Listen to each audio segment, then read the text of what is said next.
नमस्कार दोस्तों, मैं हूं यश और आप देख रहे हैं वाईजी हॉरर स्टोरी चैनल। आज मैं आपको जो कहानी सुनाने जा रहा हूं वो मेरे अपने एक बहुत पुराने दोस्त अरुण ने मुझे भेजी है।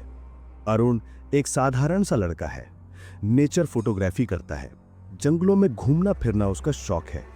लेकिन उस एक रात के बाद उसने आज तक कभी किसी जंगल में कदम नहीं रखा और शायद कभी रख भी नहीं पाएगा। तो दोस्तों, सांस रोक के बैठिए क्योंकि अब कहानी शुरू होती है। उस दिन शाम काफी ठंडी थी। मैं मध्य प्रदेश के सतपुड़ा टाइगर रिजर्व के पास वाली बेलाघाट रेंज में था। जंगल घना था, पेड़ों की छाया इतनी गहरी कि 5 बजे के बाद ही अंधेरा उतरने लगता था। मैंने सोचा था कि थोड़ी देर और रुककर सूरज डूबने के बाद की कुछ शानदार तस्वीरें ले लूंगा। लेकिन मुझे क्या पता था कि मैं जिंदगी की सबसे डरावनी रात में कदम रखने जा रहा हूं। मैं कैमरा लेकर कच्चे रास्ते पर आगे बढ़ ही रहा था कि अचानक एक अजीब सी आवाज आई, जैसे बहुत पुराना इंजन धीरे धीरे चालू हो रहा हो। जंगल के बीच इंजन, वो भी शाम के समय। ये बात खुद में ही डर पैदा करने वाली थी। मैं एक पल रुका, कान लगाया, आवाज फिर आई। मैंने सोचा शायद वन विभाग की कोई पुरानी जीप होगी, लेकिन आवाज जिस दिशा से आ रही थी वहां कोई रास्ता ही नहीं था। बस घना अंधेरा, झाड़ियां और पेड़ों की टूटती बनती परछाइयां। फिर भी मेरी आदत थी कि जो चीज अलग लगी उसकी फोटो लेके रखूं। तो मैं धीरे धीरे आवाज की दिशा में बढ़ने लगा। जैसे जैसे कदम आगे बढ़े, इंजन की आवाज और साफ और तेज और बिल्कुल पास लगने लगी। हवा में जलती डीजल की बू भी आ रही थी। अचानक पेड़ों के बीच मुझे कुछ पीला पीला दिखने लगा। मैं रुक गया। पहले तो मुझे लगा कि शायद कोई ट्रक होगा, लेकिन जैसे ही मैंने कैमरे की फ्लैशलाइट ऑन की, मेरा दिल 1 सेकंड के लिए रुक गया। वहां पर एक पुराना स्कूल बस खड़ा था। बस कितनी पुरानी थी, ये उसके जंग लगे बॉडी, टूटे शीशे और उखड़ी हुई पेंटिंग देखकर पता चल रहा था। ऊपर बड़े अक्षरों में लिखा था, सरस्वती प्राथमिक विद्यालय, ग्रामीण सेवा वाहन। बस अधमरी अवस्था में थी, जैसे बरसों से यहां खड़ी हो, लेकिन उसका इंजन चालू था। हां, पूरा बस स्टार्ट था। हल्का कंपन, तेज होती आवाज और धुआं सीधा उसके एग्जॉस्ट पाइप से निकल रहा था। मेरी रीढ़ में ठंडी लहर दौड़ गई। मैंने इधर उधर देखा, न कोई ड्राइवर, न कोई इंसान, न कोई आवाज, सिर्फ इंजन की लगातार गड़गड़ाहट। मैं हिम्मत करके थोड़ा और पास गया। बस के अंदर झांका। सीटों पर धूल जमी हुई थी, पर ऐसा लग रहा था जैसे कोई अदृश्य भीड़ अंदर बैठी हो। सीटें ऊपर नीचे हिल रही थीं, जैसे कोई अदृश्य भार उन पर बैठा हुआ हो। मेरा गला कस गया, कैमरा हाथ में कांपने लगा। मैंने एक बार फिर बस के सामने देखा, ड्राइवर सीट, और वहां कोई नहीं था। लेकिन गियर खुद ब खुद हल्का हल्का हिल रहा था, जैसे किसी अदृश्य हाथ ने उसे पकड़ा हो। मुझे लगा शायद कोई प्रैक्टिकल जोक है।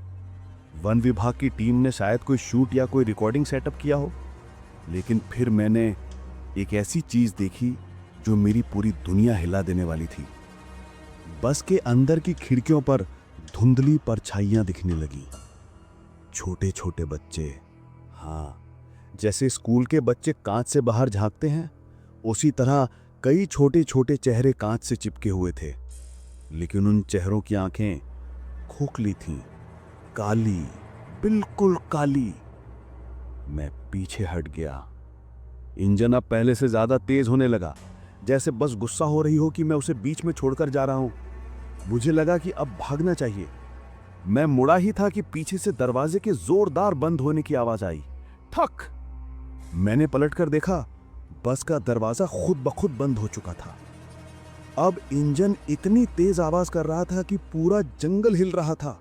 पेड़ कांप रहे थे, हवा उल्टी दिशा में बहने लगी थी, और तभी बस की हेडलाइट खुद ब खुद ऑन हो गई। दोनों हेडलाइटें एकदम सफेद चमक से जंगल के उस हिस्से को रोशन करने लगीं जहां मैं खड़ा था। मुझे किसी ने नहीं बताया कि भागना चाहिए। मेरे पैरों ने खुद फैसला किया। मैं पूरी जान लगाकर कच्चे रास्ते की तरफ भागा। पीछे से बस का हॉर्न बजा, लेकिन वो कोई सामान्य हॉर्न नहीं था। वो बच्चों की चीखों जैसा लगता था, दर्द भरी रोती हुई चीखें। मैं भाग रहा था, पर हॉर्न की आवाज़ और करीब होती जा रही थी, जैसे बस मेरे पीछे पीछे चल रही हो। मैंने एक बार हिम्मत करके पीछे देखा। जंगल के बीचों बीच वो टूटी फूटी बस मेरी तरफ बढ़ रही थी। हाँ, इंजन खुद ब खुद गियर बदल रहा था, टायर मिट्टी उछालते हुए घूम रहे थे और बस सीधी मेरी तरफ बढ़ रही थी। मेरा दिल फट रहा था, सांस काबू भी नहीं थी। रास्ता उबड़ खाबड़ था, किसी भी पल गिर सकता था, लेकिन अगर गिर गया तो बस मुझे कुचल देगी, ये पक्का था। मैंने अपनी पूरी ताकत लगाई और आखिरकार अपनी जीप तक पहुंच गया। चाबी जेब से निकालते वक्त हाथ कांप रहे थे, पर जैसे तैसे जीप स्टार्ट की और एक्सीलरेटर दबाते ही मैं कच्चे रास्ते पर दौड़ पड़ा। लेकिन डर यहीं खत्म नहीं हुआ। पीछे से हेडलाइट्स फिर चमकी। वो बस मेरी जीप के पीछे आ रही थी।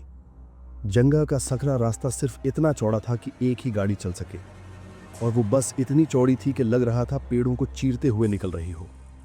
हेडलाइट कभी दिखती, कभी गायब हो जाती, लेकिन इंजन की आवाज़ लगातार मेरे पीछे पड़ चुकी थी। मैंने स्पीड 70, 80, 90 तक कर दी, पर बस की आवाज़ अभी भी पीछे थी, उतनी ही पास। जैसे जैसे मैं जंगल के बाहर की ओर बढ़ रहा था, बस का हॉर्न और ज़्यादा पागलपन से बजने लगा। बच्चों की चीखें, रोने की आवाज़ें, सीटों के हिलने की आवाज़, सब मिलकर ऐसा लग रहा था जैसे पूरा नर्क मेरे पीछे दौड़ रहा हो। और फिर अचानक रास्ता दो हिस्सों में बंट गया। मेरी जीप दाईं तरफ मुड़ी और बस बिना किसी मोड़ लिए सीधी झाड़ियों में घुस गई। ऐसा लगा जैसे उसने मुझे देख भी नहीं, बस अंधेरे में गायब हो गई। मैं कुछ मीटर और भागा और आखिरकार पक्का रोड दिखाई दिया। एक बार बाहर निकलते ही मैंने जीप रोक दी और लंबी सांस ली। लेकिन ये मेरी सबसे बड़ी गलती थी, क्योंकि जैसे ही इंजन बंद किया, मैंने देखा मेरी जीप के पीछे गड्ढे में बस के टायरों के ताज़ा निशान थे। मेरी सांसें काबू में नहीं थीं। दिल ऐसा धड़क रहा था जैसे अभी सीने से बाहर कूद पड़ेगा। जीप के पीछे ताज़ा टायर निशान देखकर मेरे पैरों से जैसे ज़मीन खिसक गई। मतलब वो बस सच में यहाँ तक आई थी, ठीक मेरी जीप तक, और फिर अचानक गायब हो गई। जंगल के उस हिस्से में तो कोई दूसरा रास्ता था ही नहीं। फिर वो गई कहाँ? मैंने खुद को शांत करने की कोशिश की। खुद से कहा, शायद मैंने डर के मारे गलत देख लिया हो, शायद जंगली हाथी के पैरों के निशान हो, शायद। लेकिन दिल मानने को तैयार नहीं था, क्योंकि वो निशान बिल्कुल स्कूल बस के बड़े मोटे टायरों के थे और ताज़ा मिट्टी में धंसे हुए चमक रहे थे। रात पूरी तरह उतर चुकी थी। दूर कहीं से सियारों के रोने की आवाज़ आ रही थी। हवा ठंडी थी, लेकिन मेरे माथे पर पसीना टपक रहा था। मैंने फैसला किया कि मुझे तुरंत इस जगह से निकल जाना चाहिए। मैं जीप में चढ़ा, इंजन स्टार्ट किया और शहर की तरफ जाने वाले पक्के रास्ते पर चल पड़ा। रास्ता सीधा था। लगभग 15 किलोमीटर दूर एक छोटा सा कस्बा पड़ता था, जहां मैंने एक लॉज बुक किया था। मुझे यकीन था वहां पहुंचूंगा तो सब ठीक हो जाएगा। शहर की लाइटें, लोग, शोर, शायद उससे मेरा डर कम हो जाए। लेकिन शायद उस रात ठीक होना लिखा ही नहीं था। लगभग 5 किलोमीटर चलने के बाद सामने सड़क के किनारे कुछ अजीब दिखा। एक पुरानी बस स्टॉप शेल्टर, और वहां अंधेरे में कुछ लोग खड़े हुए थे। मैंने हैरानी से ब्रेक दबाया, क्योंकि उस समय उस सुनसान जंगल रोड पर किसी का होना असामान्य था। मैंने ध्यान से देखा, वहां बच्चों का एक समूह खड़ा था, 7-8 साल के, स्कूल यूनिफॉर्म पहने, नीले शर्ट, खाकी हाफ पैंट, कुछ के हाथों में टूटे हुए स्कूल बैग। मेरी रीढ़ में ठंड उतरी, क्योंकि उस जंगल में कोई गांव, कोई स्कूल, कोई बस्ती, कुछ भी नहीं था। मैंने हिम्मत करके खिड़की थोड़ा नीचे की। अरे तुम लोग यहाँ? मेरी आवाज़ कांप रही थी। वो बच्चे बिना किसी प्रतिक्रिया के बस मेरी जीप की ओर देख रहे थे। उनके चेहरे बिल्कुल फीके, बिल्कुल निर्जीव। अजीब बात यह थी कि उनके कपड़े भी पुराने और धूल से सने हुए थे, जैसे सालों से बदले ही नहीं हों। मैंने सोचा कहीं ये खो न गए हों, पर फिर एक अजीब बात दिखी। उनके पैरों के नीचे परछाई ही नहीं थी। मेरे हाथ ठंडे पड़ गए।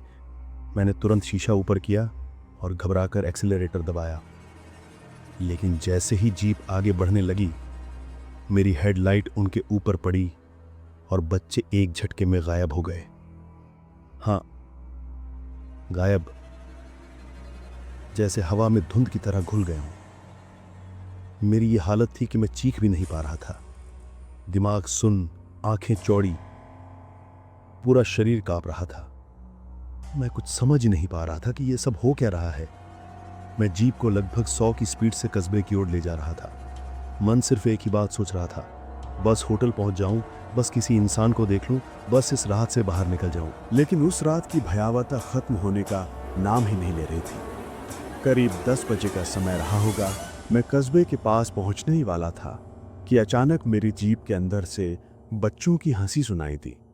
हाँ, जीप के अंदर से तेज चीखती हुई, कांपती हुई हंसी, जैसे कोई मेरे पीछे की सीट पर बैठा हो। मैंने एक झटके में रियर व्यू मिरर देखा और मेरा दिल एक सेकंड के लिए बंद हो गया। पीछे के सीट पर 3 बच्चे बैठे थे।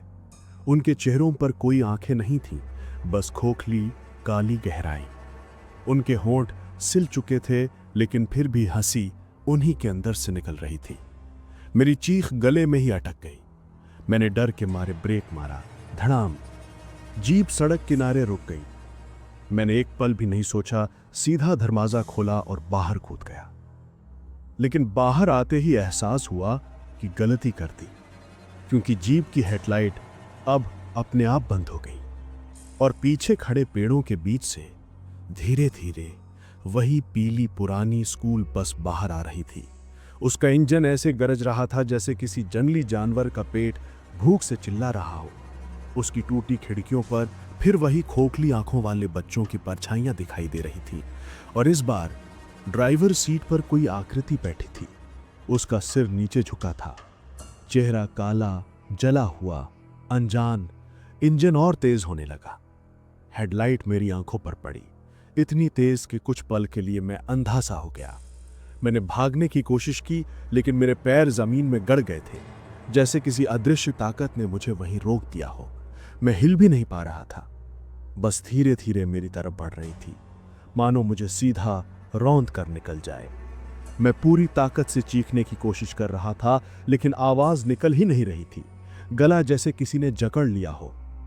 बस अब सिर्फ 10 मीटर दूर थी, 8 मीटर, 5 मीटर, और फिर बस ठीक मेरे सामने आकर रुक गई।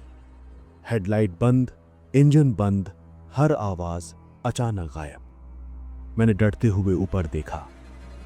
ड्राइवर सीट पर बैठे उस इंसान ने धीरे धीरे अपना सिर उठाया, और जब उसका चेहरा सामने आया, मेरी नसों का खून जम गया। उसके चेहरे पर सिर्फ जली हुई काली भूरी राख थी, लेकिन उसकी आंखें बिल्कुल लाल और मेरे ऊपर टिकी हुई थी।